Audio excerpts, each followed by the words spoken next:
We are Homo sapiens, the so-called wise man, the last surviving ember of a fire that once blazed across the earth.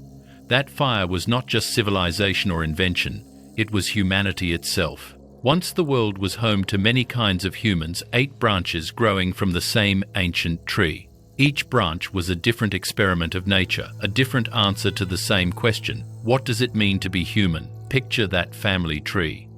Its roots run deep into time, far beyond cities, empires, or alphabets. Its trunk splits into twisting limbs, some strong and enduring, others fragile and broken too soon. Each branch carried a name: Homo habilis, Homo erectus, Neanderthal, Denisovan floresiensis, Naledi luzonensis, and finally Homo sapiens. Each was unique. Each carved its own story into the soil of prehistory. And yet one by one they vanished, leaving behind only bones, whispers of DNA, and echoes in our blood. Human history is often told as a ladder, one species replacing another, climbing upward toward perfection. But nature doesn't build ladders. It grows forests. The story of humankind is not a straight line. It is a tangled web of branches merging and splitting, rising and falling, shaped by fire, ice, and time itself. Every branch mattered. Every species added something: strength, endurance, creativity, empathy. Together they formed the great chorus of humanity, a song now almost silent. So ask yourself, if there were once 8 kinds of humans, what happened to the others? Why are we the only ones left standing beneath the sun? Did they fail, or did we simply outlast them? And what do their lost stories still have to teach us about who we are? To find those answers, we have to go back, far back, before kingdoms or gods, before words or walls. Back to a time when our story was written not on paper but in dust and flame. When survival was art and every heartbeat was a miracle. Join me as we journey to the very beginning, 2.4 million years ago, where the first spark of humanity was struck and the long winding tale of our species began. 2.5 million years ago, in the golden grasslands of East Africa, something extraordinary stirred. Among the rustling reeds and the calls of predators, a small, fragile creature picked up a stone. His hands were rough, his body still more ape than man, yet in that moment something shifted. He struck the rock, chipped it, shaped it, and for the first time in Earth's history, nature was not merely being used, it was being transformed. This was Homo habilis, the handyman. Small in stature, with long arms and a modest brain, he was neither the fastest nor the strongest. But within him burned a spark that would change everything: imagination. That sharpened rock was more than a tool. It was a statement. It said, "I can shape the world around me." Imagine that trembling hand holding the first crafted edge, sunlight glinting off the stone's new face. With that spark, survival became art and necessity became invention.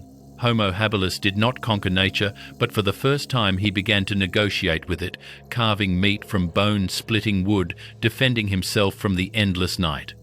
The first tools weren't just instruments, they were mirrors reflecting the dawn of intention. From that single act came the rhythm of progress, the first heartbeat of human creativity. A few 100,000 years later, another species took that spark and set it aflame. Homo erectus, the one who stands upright. Taller, stronger, with a more daring heart. Around 1.9 million years ago, they rose and began to walk not just across the savannas, but out into the unknown. They became wanderers, the first explorers of Earth. From the valleys of Africa, their footprints stretched to the deserts of Arabia, the plains of China, the forests of Georgia, and the islands of Indonesia. In Sulawesi, archaeologists have uncovered stone tools dating back over 1 million years, evidence that Homo erectus reached farther than anyone had imagined. Across oceans, forests, and volcanic islands, they carried not wealth, not language, but fire. The fire that burned against the wind and darkness, the fire that whispered, "We will not go out." Picture one of them standing at the edge of a land no human had ever seen before, gazing across a horizon untouched by footsteps. Behind him, the glow of the campfire flickers. In his eyes, a reflection of destiny. They were the first global travelers, the first to look beyond the hills and wonder what lay beyond. For nearly 2 million years, Homo erectus endured longer than any human species, including our own. Empires rise and fall in the blink of such time. But their legacy is endurance, curiosity, and the courage to move forward. If Homo habilis lit the first spark, then Homo erectus carried that flame across continents. They did not know they were writing history, yet their footsteps became the foundation of our story, the first two lights of human intelligence flickering against the endless dark. While Homo erectus carried the first fire across the continents, another kind of human was learning to keep that fire alive through the cold and the dark. In the frozen valleys of Ice Age Europe, where glaciers carved the earth and winter never truly ended, there lived the Neanderthals. They were not the brutish cavemen many once imagined. They were thinkers, builders and dreamers of their own kind. With stocky bodies built for endurance, powerful arms and larger brains than ours, they faced a world that demanded strength and creativity just to survive. They crafted tools from flint and bone, built shelters against the wind and hunted beasts that could crush them with a single blow. But they were more than survivors, they were human in ways that still touch us. They buried their dead with care, laying flowers beside their fallen. In the flicker of torchlight, they painted the walls of caves, tracing the outlines of animals and spirits long gone. In their art we see thought, emotion, perhaps even grief, proof that empathy and beauty existed long before us.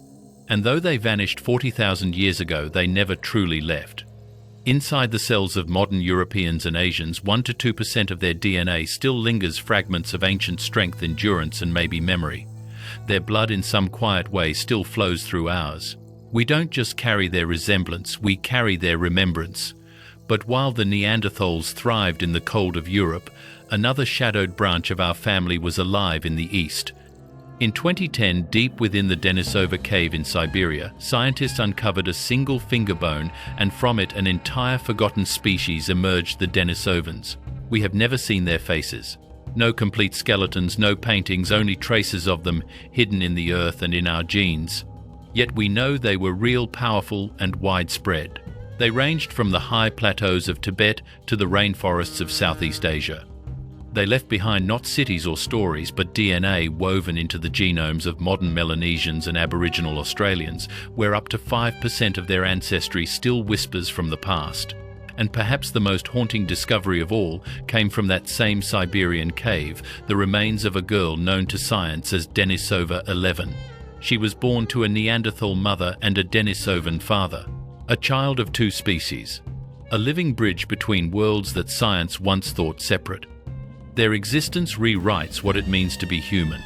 It tells us that our story was never one of isolation, but of connection, of mingling bloodlines, shared fires, and ancient encounters beneath the same stars. The Neanderthals taught us emotion. The Denisovans taught us connection. And somewhere deep within our DNA, both still speak, reminding us that humanity was never one voice, but a harmony of many. As the Neanderthals and Denisovans carved their lives in the cold and the mountains, other kinds of humans lived far to the south in places of heat, isolation, and mystery. Their worlds were smaller, their bodies tinier, yet their existence would challenge everything we thought we knew about evolution. These were the little people of our forgotten family, Homo floresiensis, Homo luzonensis, and Homo naledi. On the remote Indonesian island of Flores, scientists made a discovery that stunned the world. Buried in the earth lay the skeleton of a woman no taller than a child, just over 1 meter in height, with a skull no bigger than a grapefruit. She was named Homo floresiensis, but the world called her the Hobbit. At first, some thought she was a diseased modern human. But the truth was stranger. She was a completely different species, small but clever. She made stone tools, controlled fire, and hunted pygmy elephants that once roamed her island home. Why was she so small? Nature has its own laws on islands. When isolated and resources grow scarce, large creatures shrink over generations, an evolutionary rule called insular dwarfism. On Flores, humans themselves had become miniature, adapting to survive in a world where every calorie mattered.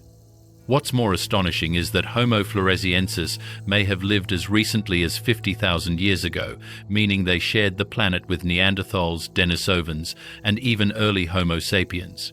Imagine that while our ancestors painted caves in Europe, another kind of human was keeping their fires alive on a tropical island unseen and unheard. Not far away on another island, Luzon in the Philippines, scientists uncovered another mystery, Homo luzonensis. The fossils were delicate, just a few teeth and finger bones dating between 50 and 67,000 years ago. Yet those bones told a strange story. The fingers were curved like those of a climber, the body small, the build light. They lived among lush forests and cliffs, a world where survival meant agility, not size. And like the hobbits of Flores, they too lived in isolation, perhaps never knowing that other humans existed at all. Then, deep within the dark caves of South Africa, another ghost emerged from the stone, Homo naledi. Their discovery in 2013 rewrote every assumption about human evolution. The bones seemed ancient, tiny brain, curved hands, ape-like shoulders. But when scientists dated them, the result was shocking, only about 236,000 years old. That means Homo naledi lived at the same time as early Homo sapiens. Even more astonishing, their remains were found deep in chambers that could only be reached intentionally, as if they had placed their dead there.